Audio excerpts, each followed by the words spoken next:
bengi entah nyambut kayu awan bladek kunjuk mbok turu ngono lho. Aku wah.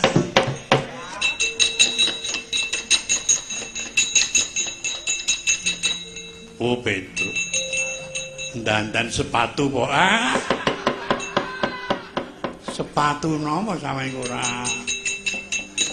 ngantak jebol meneh sepatune. Mau jejak lemah ping 3 aku metu dandani tungkak sepatu. Lah saiki ngopo kok jejak lemah ping 3? Sampeyan wong ngendika napa? Nek kula lara tak tambani. Lara apa? Mboten. Nek mati tak uripe mati po. Mati kok mlayu-mlayu. Ning niki mangke mboten mangewangi-wangi. Calone mati. Isih engko. Nggih lah wong isih engko mboyo. Saiki omong-omongan dhisik. Iki kepita iki. Awong isih engko saiki omong-omongan dhisik. Lek kula matur ngoten niku niki ngarepake bebaya. Bebaya apa? Wau ndur saking merpeki kula. Petruk kowe baliya. Karepe Semar leren ana. Aja diteruske kula ngeyel. Sampeyan malih mlebu guwa. Kang Rakanata Ndrawati men mboten kula gugu. Usana ndur saking muring. Ngantem kula dhuwir. Lara dereng kena sakit. Ming mondo. Jul kuwi sak tangi maneh lho. Ning sampune kula tangi, kula kelingan aku dipenging males. Wis tak rewang lara ya ben. Yuk duantemi kula kae ndrencaki. Ngene iku. Ampun ngantuk ora. Kene omong dememmu iku cek-cek lho.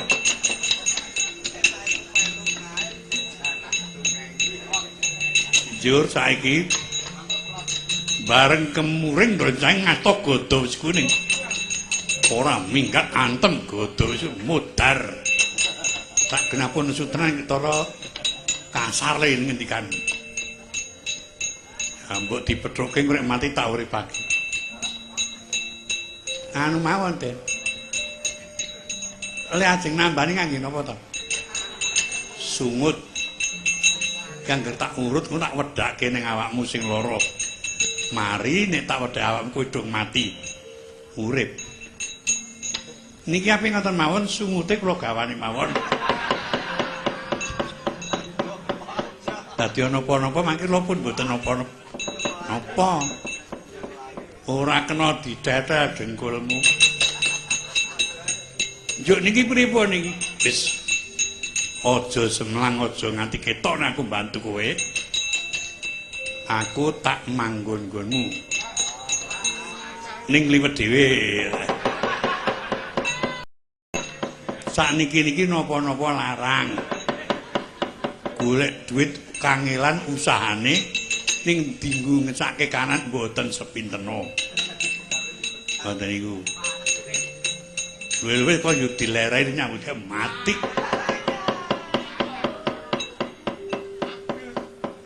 Aku manggon-nggonmu aku ora mau maning gubukmu ki ora. Aku tak mlebu njero awakmu. Oh. Mriki? Iya. Kok kayak grenjel ora. Wis toto-toto ya, nggih. Mengko kowe diantem godo ora apa-apa. Tur kowe kanggonan aku iso mabur. Iso ambles. Mlebu banyu ya iso. Wah iki. Mbok wau-wau. Angger kang ora ndoro tenan nek.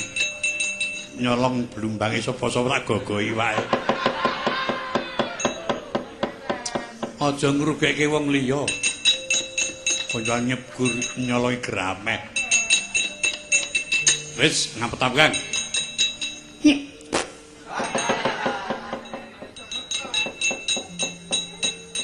drobos tu ngriki. Wegah aku, Truk.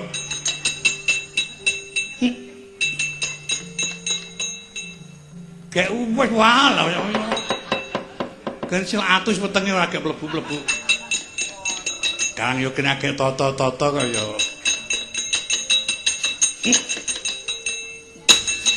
Ah.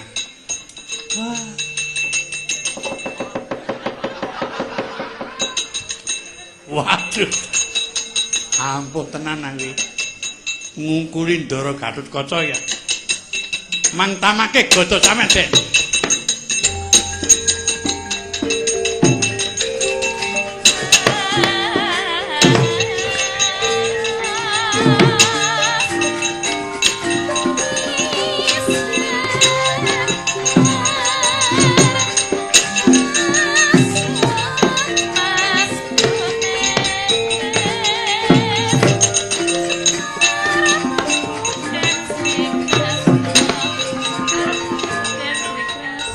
Kotori sang pinarwasa gumregut magut ing ayuda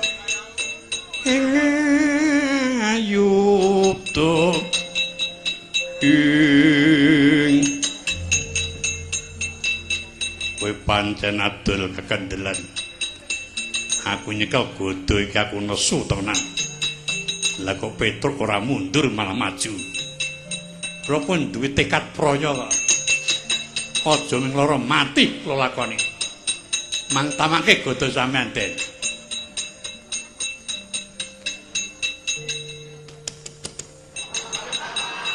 Apa? Oh. Ora minggat lakon mati nggih. Sinartonat Wasmana. Godo sukuring Den ungkulaken kira kantong bolong. Awit saka panguwasani Ki Semar Badranaya godho oncat saka astanipun Raden Setyaki kundur garburi manjalma ana susuhipun.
Kotori sang Gatotkaca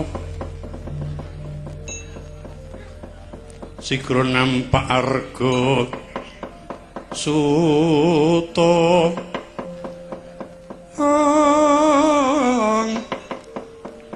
mancat pundak ngasta jangga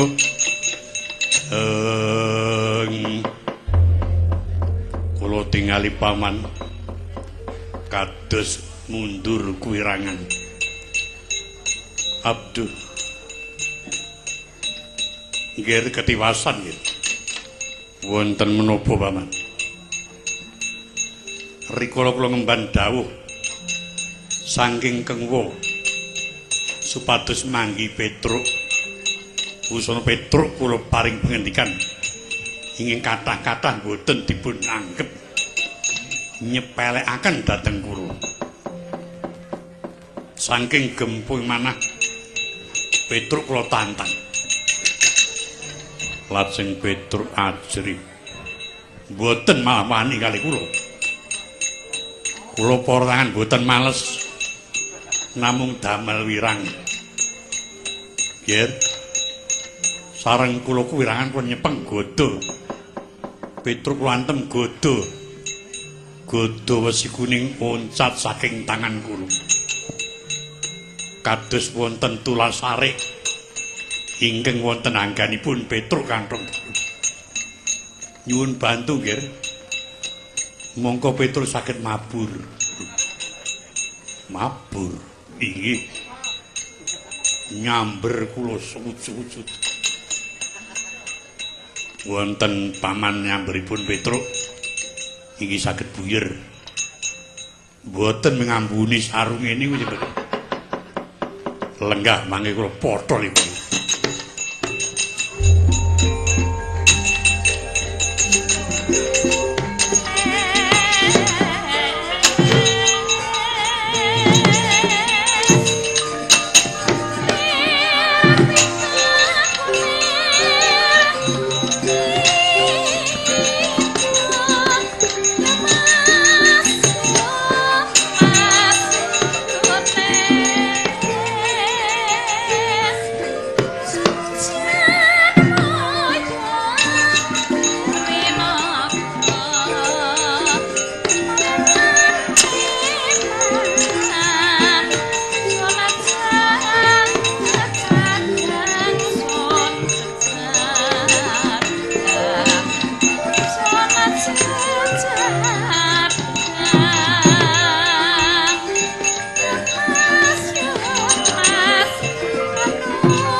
Sembah bekti kula konjuk Ndara. Ya Petruk tak trima. Kowe bekti karo aku nggih, Pak. Suwe ra tau ketemu. Kangen karo duwite aku. Wah, ngomong cok celemungan. Petruk, Nun. Bapakmu Kakang Semar bakal bangun kayangan. Sing dibangun kayangan ngendi? Kula mboten ngertos amrih prayogipun penyen tindak mriku mawon. Sing atok bangun kayangan timbah ngoten mawon. Mangke dul pundi anggen badhe atur wangsulan. Wis saking ngene apike. Kowe baliyo. Mengko ganti wektu aku bakal nekani ana kono ndereke wa Kresna. Mboten sah. Sing perlu pancen wonten dawuh kula kedah wangsul. Ning sageta malah saking sinuwun ngamarta menapa para kadang-kadangipun. Yen Keng Wanata Ndrawati kaliyan wis ora cocok. Minggal bali ora. Upami mboten apa kelakon nak pothol gulumu. Ane pancen yen tegel kalian mangwara mati deh.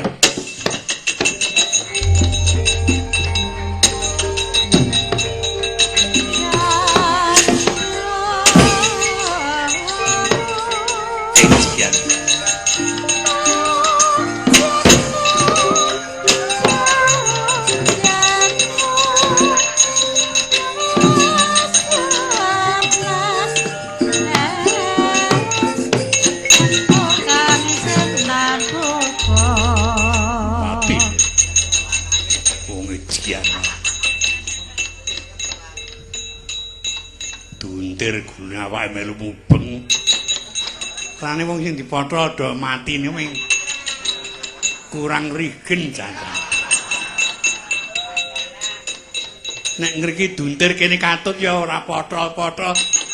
Ajeng wis wengine ben potho-potho. Nah kene duntir kene ora ya trol ngoten mawon. Mongko duwe pusaka ajismu gunting ya. Nyemelangi to ora kalek. Kowe ra males karo aku. Mboten. Mas niku njuru lae apa? Kula kan benjani para piyayi wis do prisa. Kae Panakawan karo bendarane. Njur kula kapenyan do klera-kleru apa ora digeguyu. Bendina dolan bareng. Diderekke kok padul. Pira-pira Gatot Kaca niki melu nyarutange Petruk.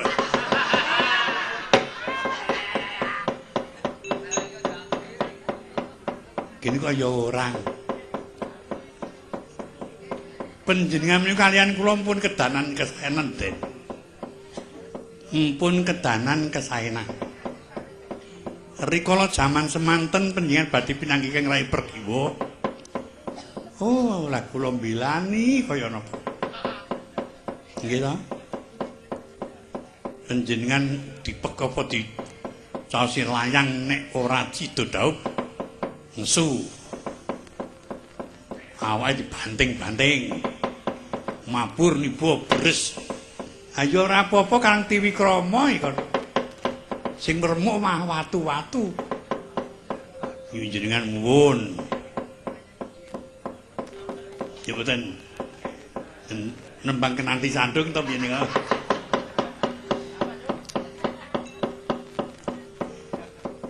Anjur kula matur Ndara apa sampean pun tau nyolong putri Dre. Urung. Saniki kula ajari nyolong. Nah, tenan dan kula ajari nyolong yuk.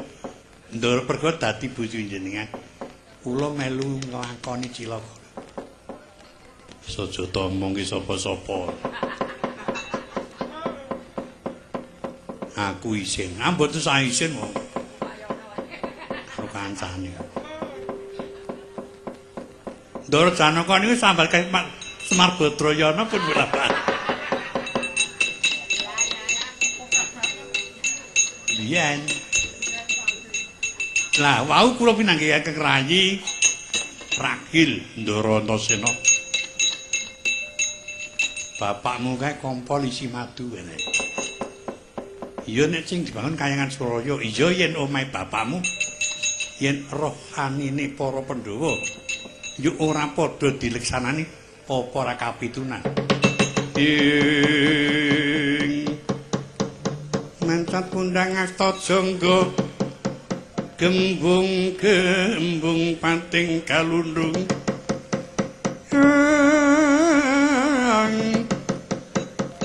malang katon pinutung putung ana luputku aku njaluk ngapura Petrus aku tak merbagi karang kabeh tak bantune kaki bodono ya.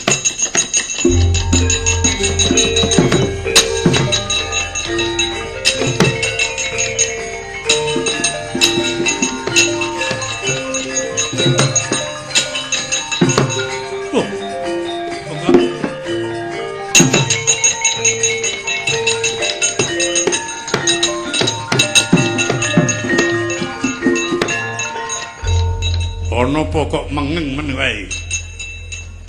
Wah niki rada pekok iki. Ora kena dilus wong aku ya urung tahu aku nderekke Ndara Antarja.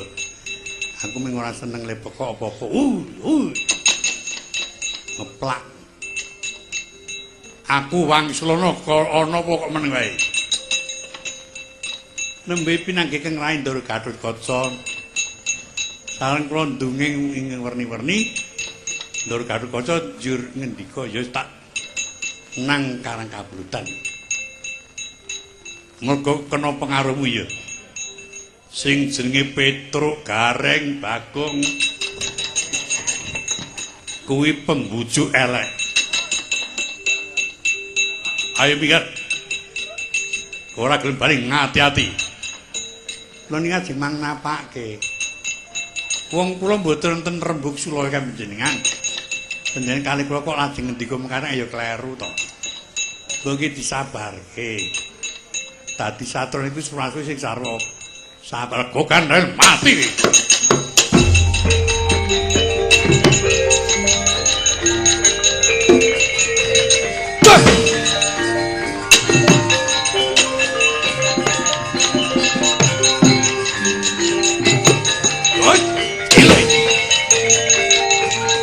yen. Stop! What?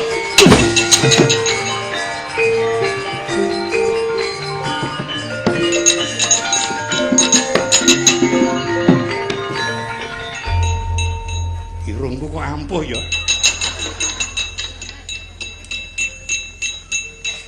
Ndara Antarja nyungut. Dadaku panas. Ning aku ngerti wong kan duwe wisa nang kene iki kok. Ane irungku ki ana apane lho. Mengko anane ming ngupil yuk. Lek kupilek wingi. Wanek ngono ki ora wani ngesun anakku.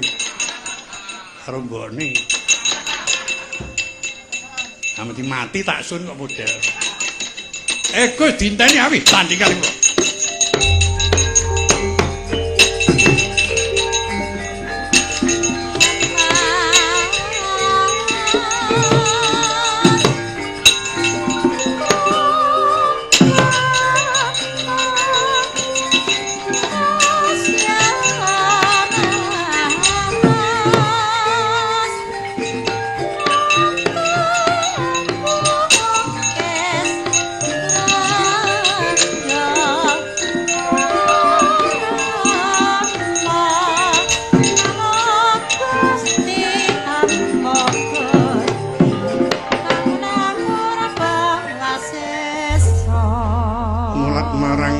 Sang Arjuna semuanya kamanungsan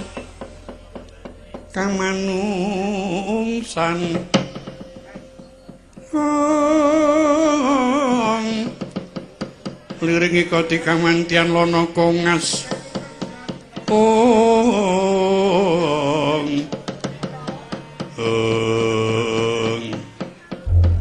aduh ketiwasan paman ana Antarja.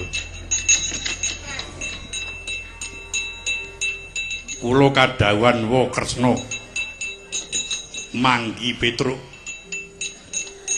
wusana rikles wau inging manggi Petruk sepisan paman Sencaki inging engko kalih Gatotkaca ewadene paman Sencaki lan Gatotkaca sami nandhang kewirangan. Kepeksa kula ingin temandang. Petruk kula para tangan ngangge napa mawon boten diundang raos. Lan boten purun males. Sanging putra dasar kula nyungut. Petruk krasa lara men gek minggat. Malah piyambakipun ugi gadah kemanden kados kula paman. Kok dudu karepe dhewe. Kula kadhawan wa Kresna manggi Petruk wusana rikles wau inging manggi Petruk sepisan paman Sencaki inging engko kalih Gatotkaca ewadene paman Sencaki lan Gatotkaca sami nandhang kewirangan. Kepeksa kula ingin temandang. Petruk kula para tangan ngangge napa mawon boten diundang raos. Lan boten purun males. Sanging putra dasar kula nyungut. Petruk krasa lara men gek minggat. Malah piyambakipun ugi gadah kemanden kados kula paman. Kok dudu karepe dhewe. Wis semingkir Antarja. Petruk ora gelem semingkir saka Ngamarta ngati-ati. Semeti kae pamuk rontep bangkemu.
Gus Antasena.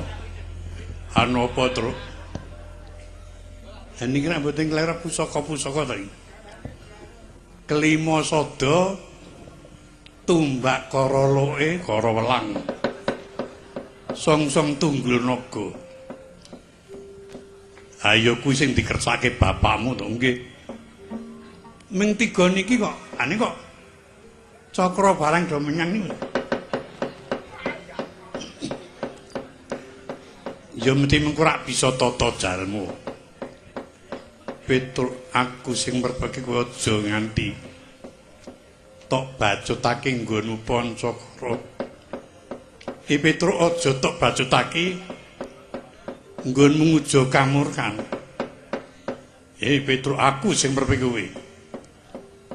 Aku meru rene Petruk.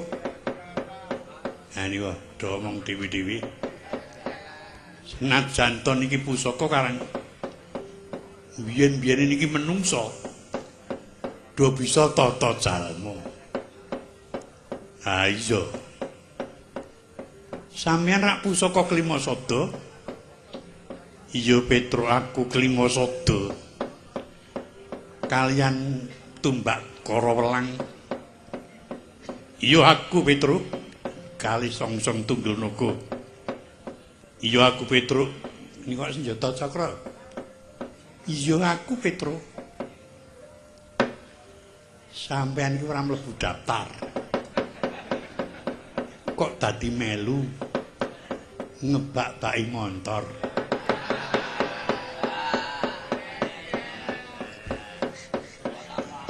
Aja tok usus-usus ya ben.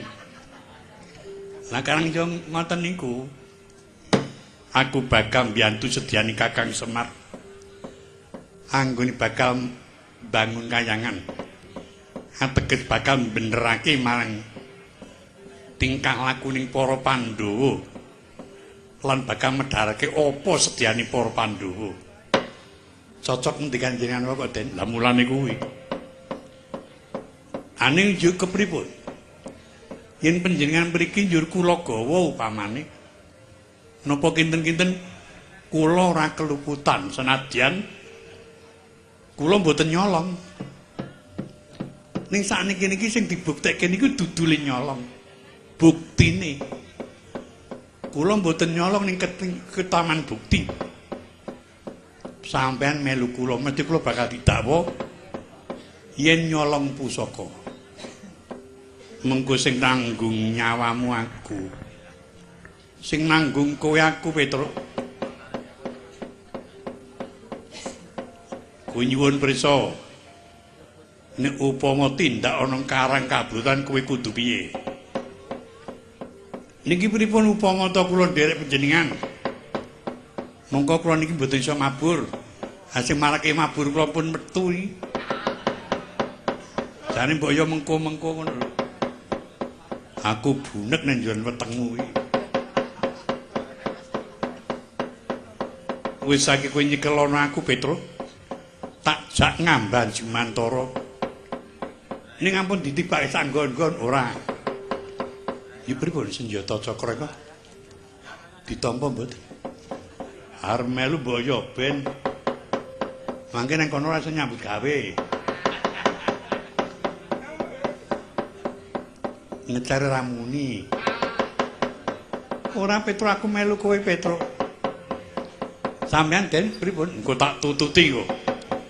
Wis disiap bareng karo pusaka-pusaka iki. Kula nderek panjenengan ning ngati-ati iki aja semlang Petruk.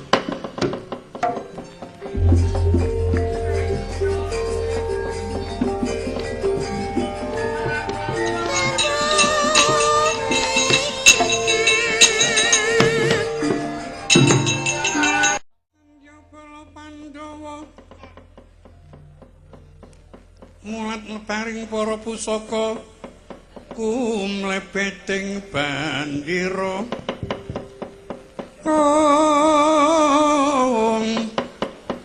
mulat barisaning para Kurawa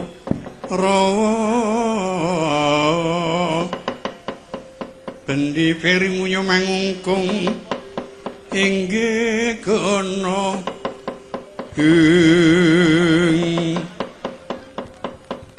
Kang abang terenging wana wasa.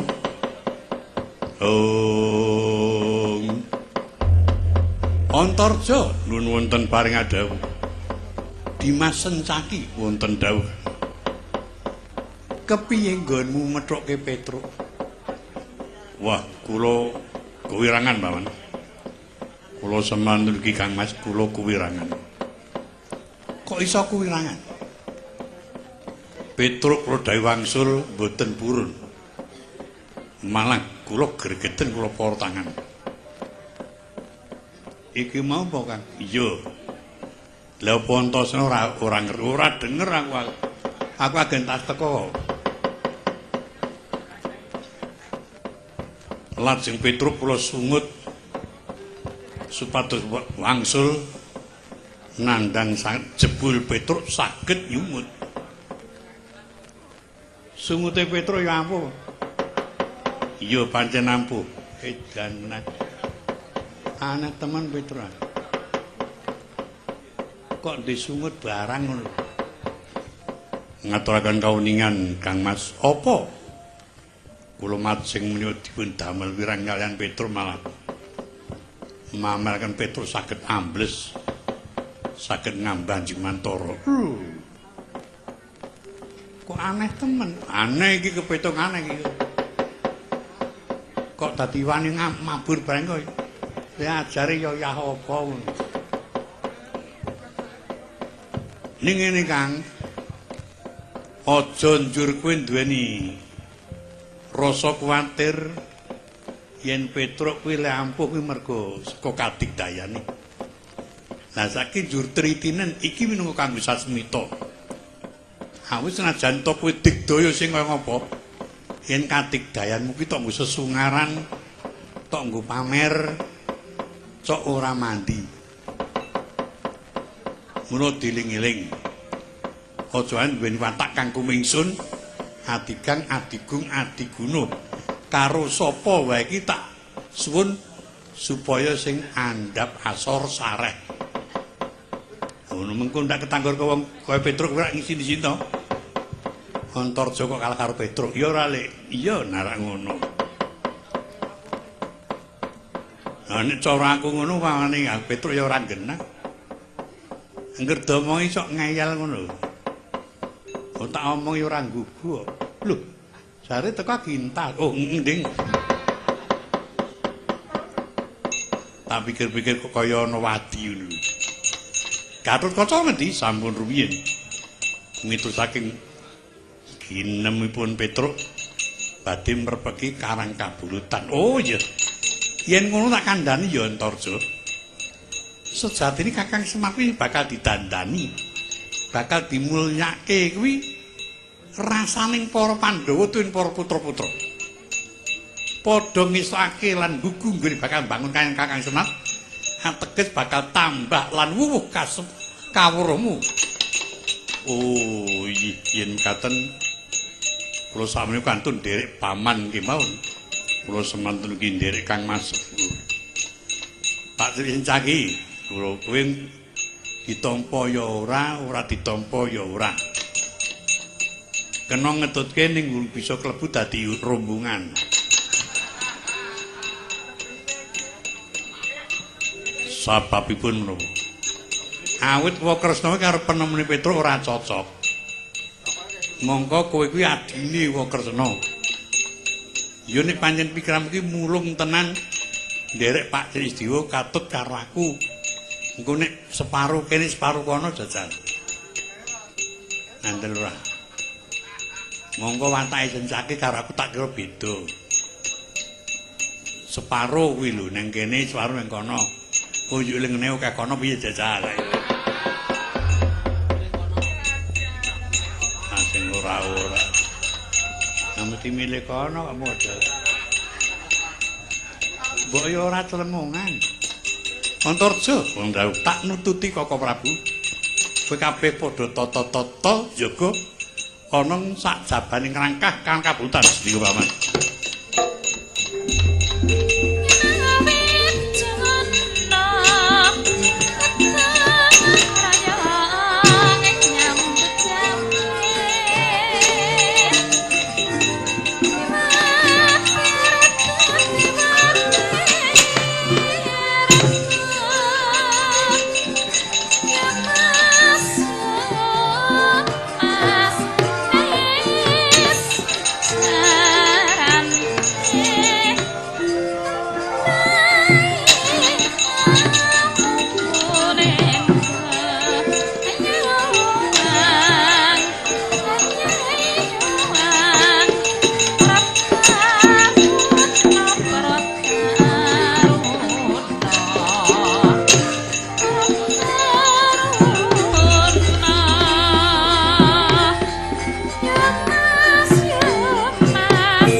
Sritinon ing pamiyat busana manika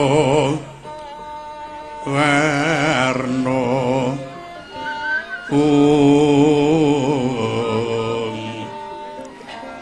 renggeng kencana abra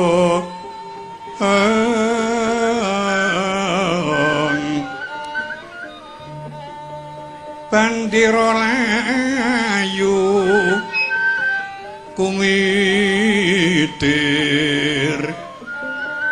sinrang pander sing maruta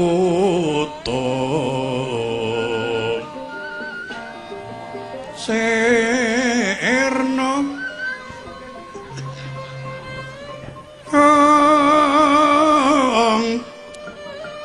kumaraning wiyat mangyan kumlebeting dwaja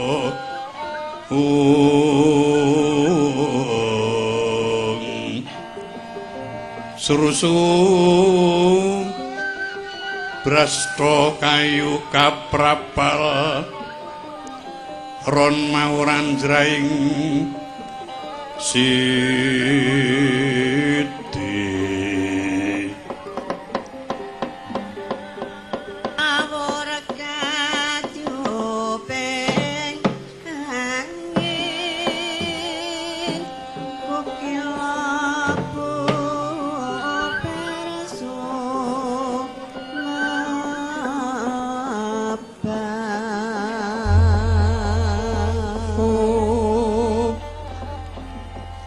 paripurna peperangan ing Indraprastha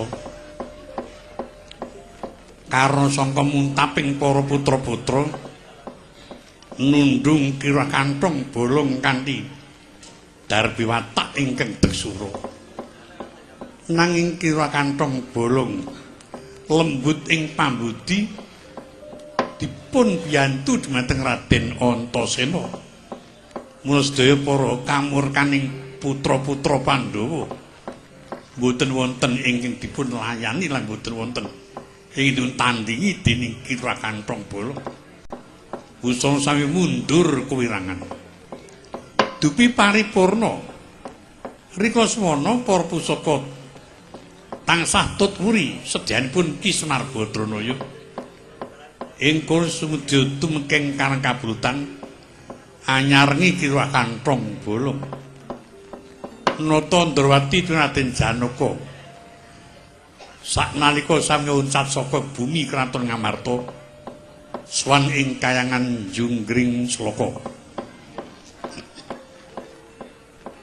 para putra-putra ndherekaken Raden Sediwa anyaketi ing pedukuhan Karang Kabulutan nrajang tepasing para diwasa gletingan Calapasmiya dadi minggah ing arga tumurun ing jurang curi senajan to kawontenan wis peteng dedet karana Surya Manjing Bantala kawontening wana mawarna-warna swarane kutu-kutu Langatoga ing dunung wonten wana grumbul-grumbuling jurang kang surem genti ingkang Winursita kocapa ing lenggah ing kayangan Junggring Sloka Sanghyang Permeti Bathara Guru denadhep ingkang rayi Bathari Durga Sugeng Raka Sanghyang Kanika Putra tuwin para dewa Tridasa Watak Nawa kinurmatan swara gongsa Lokanata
Ing Kahyangan Swalaya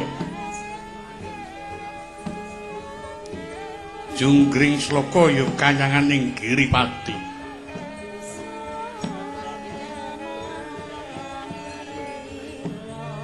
ingkang lenggah ing kono sedaya para Jawata nanging ngampun ngentos klentu penampi dewa punika padha ingkang supados paring piwulang reh anggegulang kautaman dhateng para titah-titah ingkang klentu kiblatipun. Ausanyata dewa tesih gadah penggalih angkara tesih gampil kataman pambujuk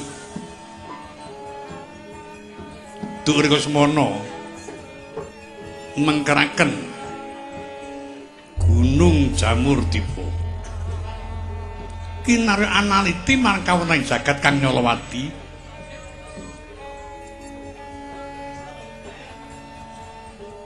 ngananaken wana tegal kepanasan ingkang pinangka pangonaning satu kelangenaning para dewa ngiringaken kawah Candra Dimuka kawah Candra Dimuka didi neraka jahanan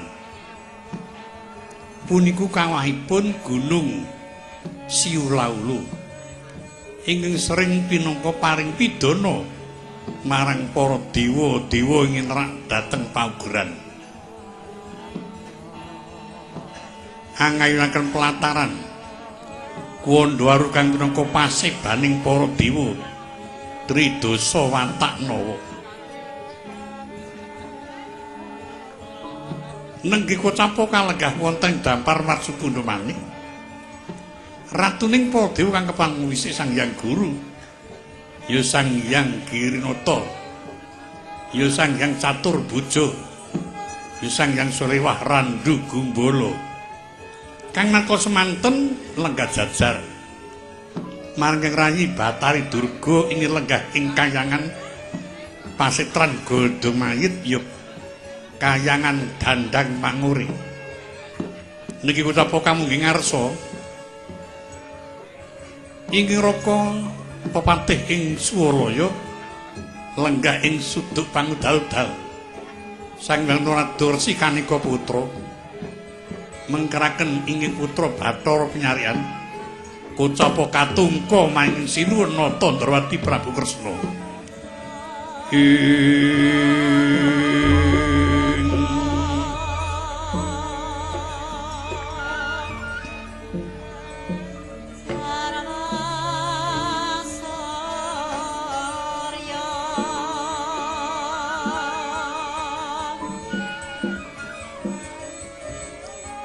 nuntuna prangkat sangsaya Srawangi saking Mandrawa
Siang Pantara Latri amung cipta pukulun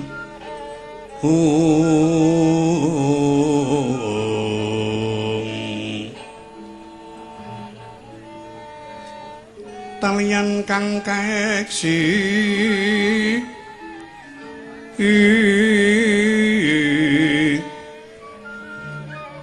angaturna Sang Cundra maneh sasat renggeng ulun kang sumembah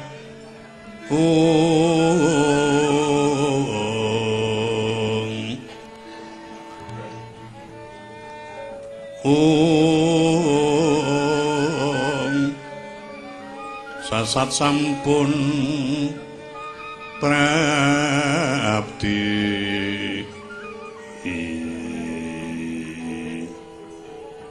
mungkin ngasta pukulun Sang Rama Tiwaningsun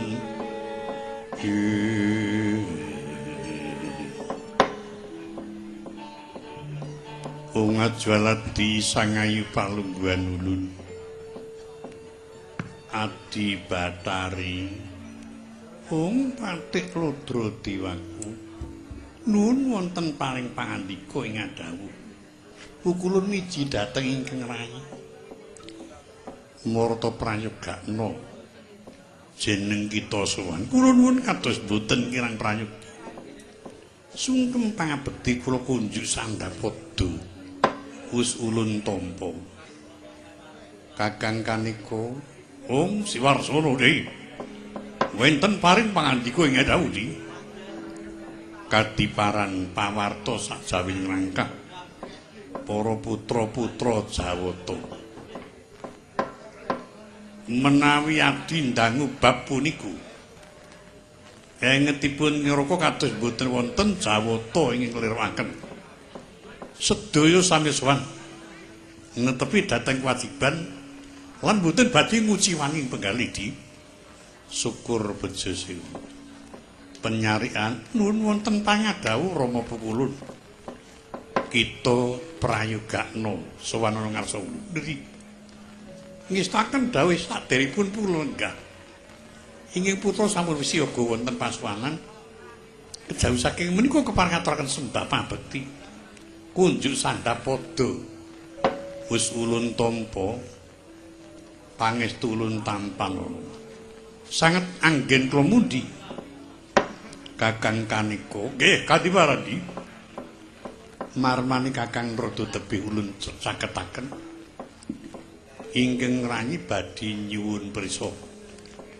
wonten goro-goro ingkang minggah dhateng kayangan ndadosaken bingungipun para dewa ngantos kathah para dewa lan widodari ingkang sami kontrang kantringan jalan wonten kedadosan mekaten menika lebet Nyolowati Kakang yen pancen Kakang rada prisa goro-goro puniki saking punapi yen pancen wonten kawontenan ingkang Nyolowati perlu kaboyong minggah dhateng kayangan upaminipun wonten sela iki Nyolowati sageta minangka imbetipun umpak bali marju pundha yen wonten wersa ing Nyolowati kaboyong pinangka imbetipun saka Dumas Bale Kencana yen tirta ing Motejo terang menika pinangka imbetipun tirta panggesangan sedaya ngendikanipun Adi Guru Mbuya wenten ing leres Mbuya wenten ing cocok gandeng Kakang Narada menika warangkanipun ing rayi mboten wonten awanipun ing rayi nyuwun prisa dhateng Kakang Kanika lah anggen ulun matur menika manjing dhateng Pasemon Pasemonipun goro-goro ing minggah dhateng kayangan puniki istanipun wonten kedadosan ing Nyolowati dewa ingkang Anawurtita badhe mbabar kautaman dumateng sedaya para putra wayahipun lan ingkang dipun gulawentah ning mugi wonten titah ingkang pengawak dewa ingkang istanipun menika nampi bebenduning Jawata mboten nrimaken bab wontenipun kedadosan ngaten lah kalih ngatunggal dereng jumbuh manahipun dereng saged jumbuh manahipun Di mila ngantos ndadosaken goro-goro ngajwalati sangayu palungguhan ulun lah menapa kinten-kinten gegambaran katen menika ingkang wayah Titamerca padha ing sowan sinten Di kang wayah pun Bathara Kresna Cobi kewala katimbalan kados pundi aturipun nanging Adi Guru ulun aturi jumeneng wonten tengah-tengahing kelersan Mbuya kena mban cindhi mban siladan Kresna nuwun wonten paring pangandika kulun hita ulun panaken maju nuwun nisaken dawuh kepareng inggih wayah sowan ampun ngantos ketaman Tulasarik Iya ulun ilani. Anjrah lir sang Puspitarung.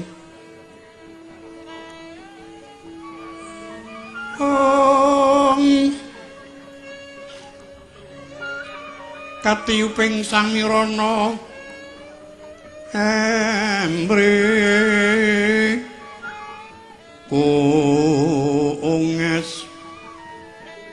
kungas gandaning Sekar Kedung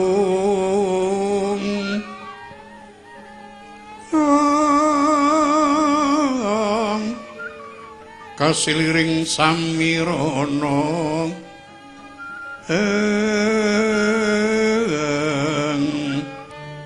raras rumeseping driya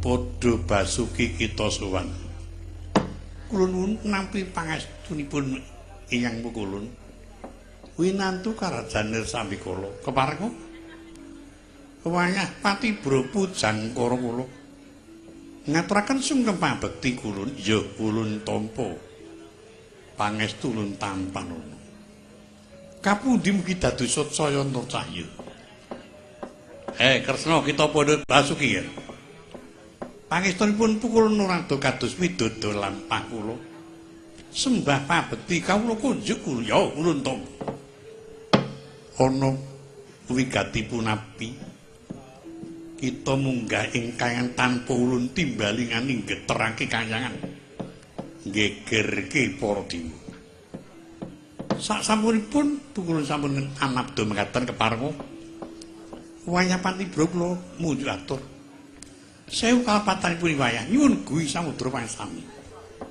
iya ora dadi apa inggih wayah mangertos piyambak nat kala kempal wonten ing Tinggil Binatrata Kraton Ngamarta ngrembak anggenipun badhe mulyakaken percandhen wusana Petruk sowan Petruk putranipun Kakang Semar badhe mboyong kadang-kadang kula pinangka kangge sarana biyantu anggenipun Kakang Semar badhe bangun kayangan ateges badhe mulyakaken kayangan Lagi mekaten dados rembak ingkang mboten prayogi. Paribasan menika namung sapala nanging dados perkawis. Saengga Petruk wangsul. Kadang-kadang kula ngamarta wusana lajeng ical kula kedhepaken. Terang yen badhe bantu Kakang Semar. Duh kulun. Mongko kayangan menika pangawasaning para Jawata.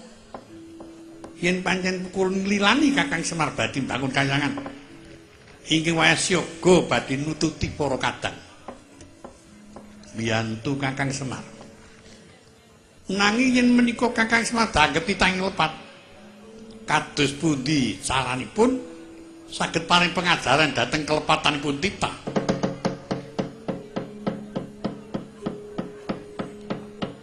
Tugayayah sinipi kumentut padoning lati padoning lati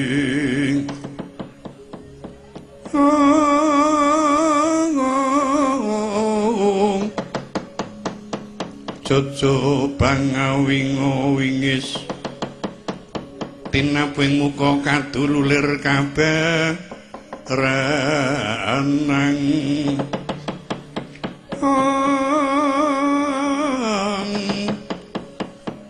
geget lati krotwaja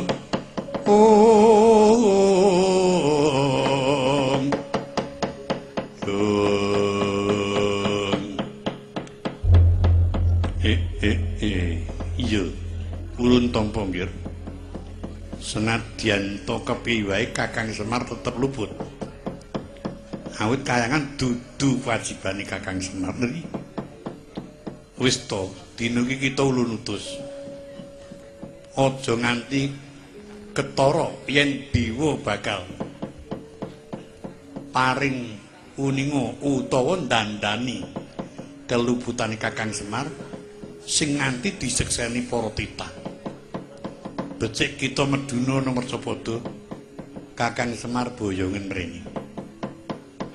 Upami kumangke ngantos kelampah Kakang Semar berguguk ngucawaton bundan datan para ratu.